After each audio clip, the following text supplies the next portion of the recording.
بسم اللہ الرحمن الرحیم۔ منافقین کا رتبہ۔ دوستوں، مدینہ کی فضاؤں میں ایک عجیب سا سکون تھا۔ ہر طرف ایمان کی خوشبو، ہر گلی میں نور، لیکن اسی شہر کے سینے میں چھپی تھی ایک اندھیری درار، منافقین کی جماعت۔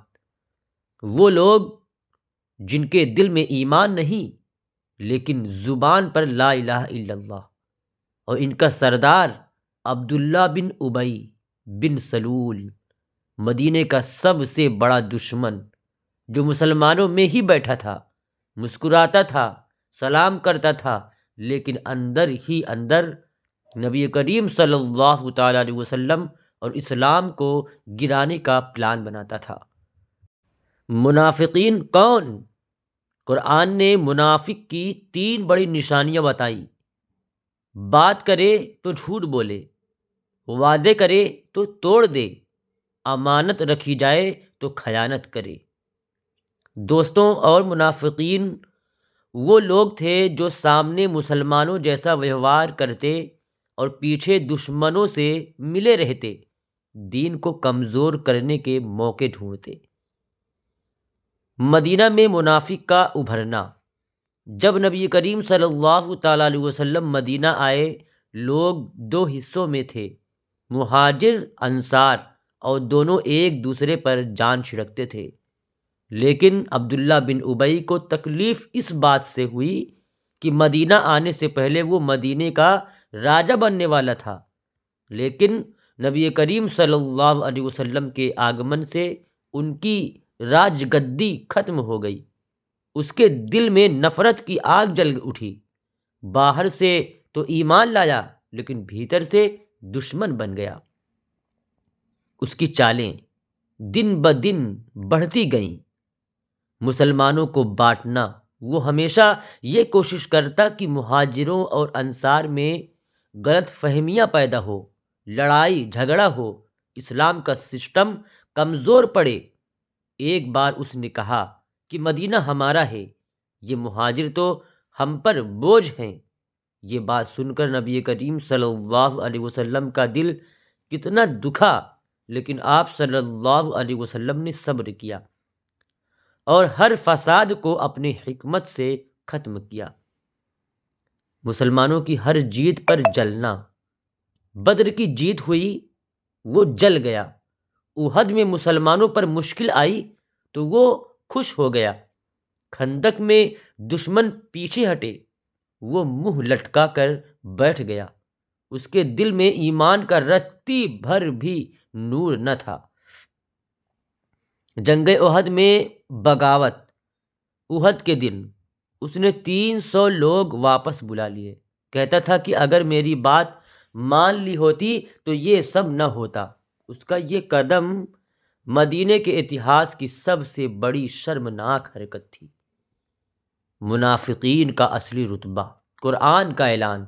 اللہ رب العزت نے قرآن میں منافقوں کے بارے میں بہت سخت آیتیں نازل کی کہ منافق سب سے نیچے کے درجے میں ہوں گے، جہنم کے سب سے نچلے حصے میں۔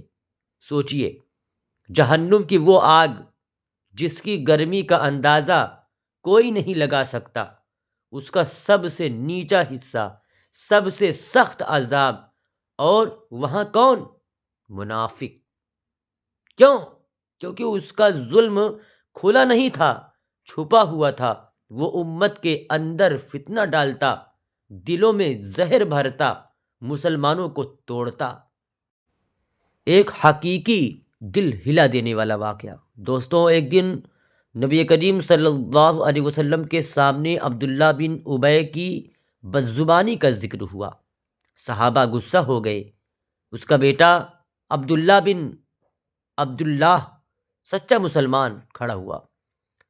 اس نے کہا، یا رسول اللہ صلی اللہ تعالی علیہ وسلم، اگر میرے باپ نے آپ کے بارے میں کچھ برا کہا ہے تو مجھے اجازت دیجیے میں اس کا سر لے آؤں۔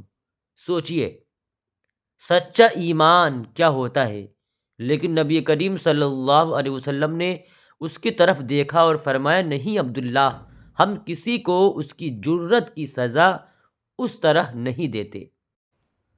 لوگ کیا کہیں گے کہ محمد صلی اللہ علیہ وسلم اپنے ساتھی کو ہی قتل کرا دیتے ہیں۔ صبر کرو، اللہ رب العزت بہتر فیصلہ کرے گا۔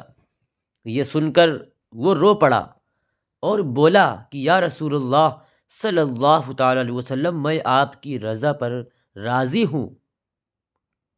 کی سوچئے، جس کا باپ منافقوں کا سردار اور بیٹا ایمان میں سونے جیسا۔ منافقین کا رتبہ، سماج میں جگہ۔ دنیا میں منافقین کو کبھی عزت نہیں ملی، کبھی سکون نہیں ملا، کبھی قبولیت نہیں ملی۔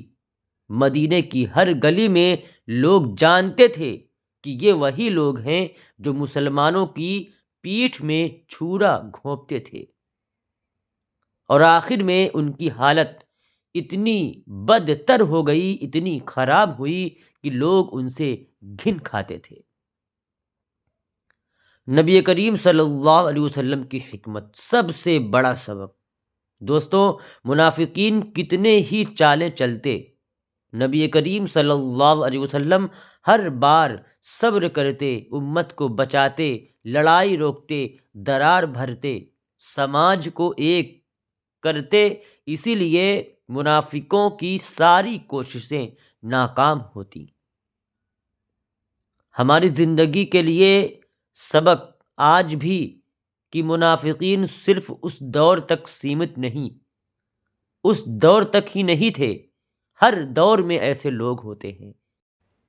سامنے تو مسکراتے، پیچھے دشمنی رکھتے، دینی کام کو توڑنے کی کوشش کرتے، لیکن ایمان والے کبھی پریشان نہیں ہوتے، کیونکہ اللہ رب العزت نے وعدہ کیا ہے کہ سچوں کو ہم بلند کریں گے اور جھوٹے کے چہروں پر رسوائی لکھ دیں گے۔